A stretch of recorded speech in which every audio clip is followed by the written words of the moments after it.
So Punch Out Boxing, delighted to be here for the first time with fearless Frankie Storey ahead of your Southern Area title clash against Zach PHEE. So Frankie, you bit of a established championship level fighter. You've had a couple of Southern Area title fights already. Got the young hotshot, still unbeaten. I guess you've been there before. What can he expect that he's not seen before in his career so far? Was that right? Yeah, yeah, like exactly what the title says on the sheet over there. Ambition. Yeah, I'm going to come and show him what real ambition is all about. And I'm going to bring the fire come September the 7th. That is for sure. Everything that we've been working on in the gym, all the sacrifices that have been made, they're all going to pay off come fight night. So yeah. Is that something that you think a lot of prospects aren't prepared for? You know, when they've obviously been unbeaten against journeyman, first time they come up against someone who's obviously come to win, take their head off.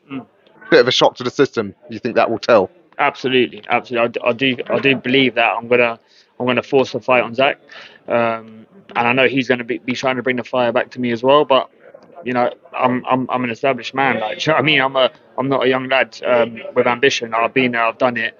I've got a couple of years on him, and I'm starting really to feel my man strength. So you're gonna see it come September the 7th. Definitely. You seen much of Zach so far? What do you make of him in terms of his abilities? Yeah, he's a good boxer, of course he is, and that's why he's here today and at that level. So, all credit to him for taking the fight. And yeah, like I say, it's going to be a fantastic competitive fight for everyone to watch, even especially on the zone. So Yeah, you must be buzzing to be on such a big platform where, of course, they call it the home of boxing at the moment. I guess the zone is.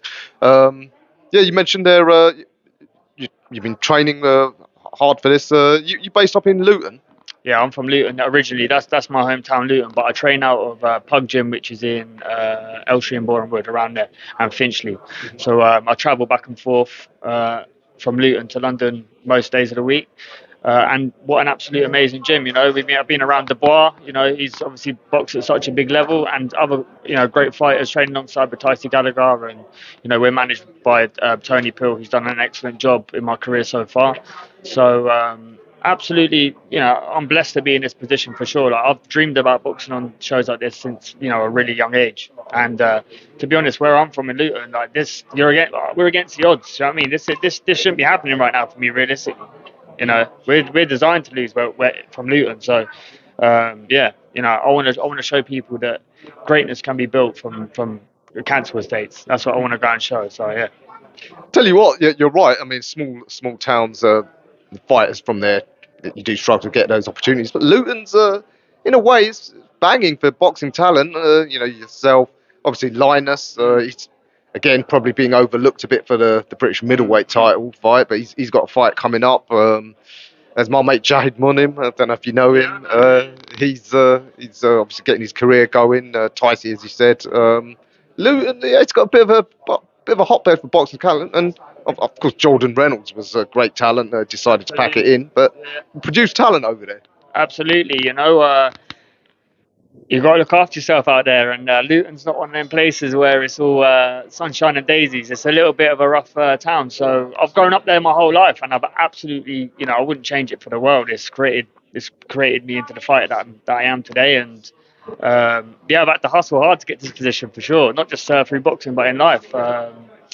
And yeah, absolutely, you're going to see on September the 7th for sure, mate. You're going to see all the attributes from within. So get this win, it can put you right back in the title mix. Just reflecting back on that fight you had with Frimpong, what were the mistakes you made? What did you learn from that? It's interesting that he then went and lost to Berry, and Berry before that had lost to a journeyman. So just goes to show at championship level, the titles can get exchanged any given day. Yeah, like looking back now, obviously we're here now fighting for September the 7th. But looking back on that loss,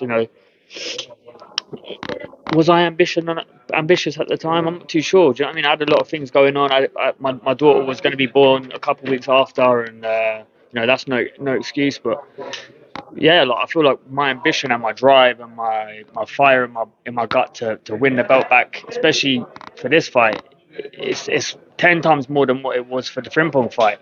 Um, and I'm trying to make the wrongs right now and get back into the English title shot in that sort of contention around straight after this fight, because I know that I really do believe that I'm at that level. So, yeah. I mean, it's a long way off, but I've got to get your opinion because it's your division. The week after you fight, the undisputed champion Noe Inoue is Oh, fighting Murad John Ahmadiliev. I have to get in there. I'm actually going to Japan for that. nice, So, nice, nice. Yeah, yeah. but I've got to get your opinion. It's your division. He's the ruler of it. How do you see that fight going? Is he invincible? Can anyone dethrone him? And Anyway stoppage. I'm going to say anyway stoppage probably. Yeah. Yeah, what an absolutely amazing talent and a great inspiration for all the young fighters coming up through the division for sure. I'm going to say stoppage, mate. Yeah, he's an absolute animal. how do you see the UK scene? Who do you think are the top talents at super bantamweight amongst the Brits? And is there anyone who you would love to spar and love to fight? At the moment, I'd probably say the top three. You've got Dennis McCann, Brad Strand, Peter McGrail. I've sparred with Peter McGrail, absolutely amazing talent. I think it's Andrew Kane Super Bantam as well. The Bantam, yeah. All them lads, yeah, they're all top lads with the Scouse boys. So I'd say at the moment they're really showing what they're all about up there. So Yeah, some great talents there, and hopefully we'll see some of them in at the top level soon. And yeah, maybe you in the mix in the near future. thank you. Frankie Storey, thank you for the first time for speaking to us at Punch Out Boxing. Good luck for the 7th. Thank you, sir. Good.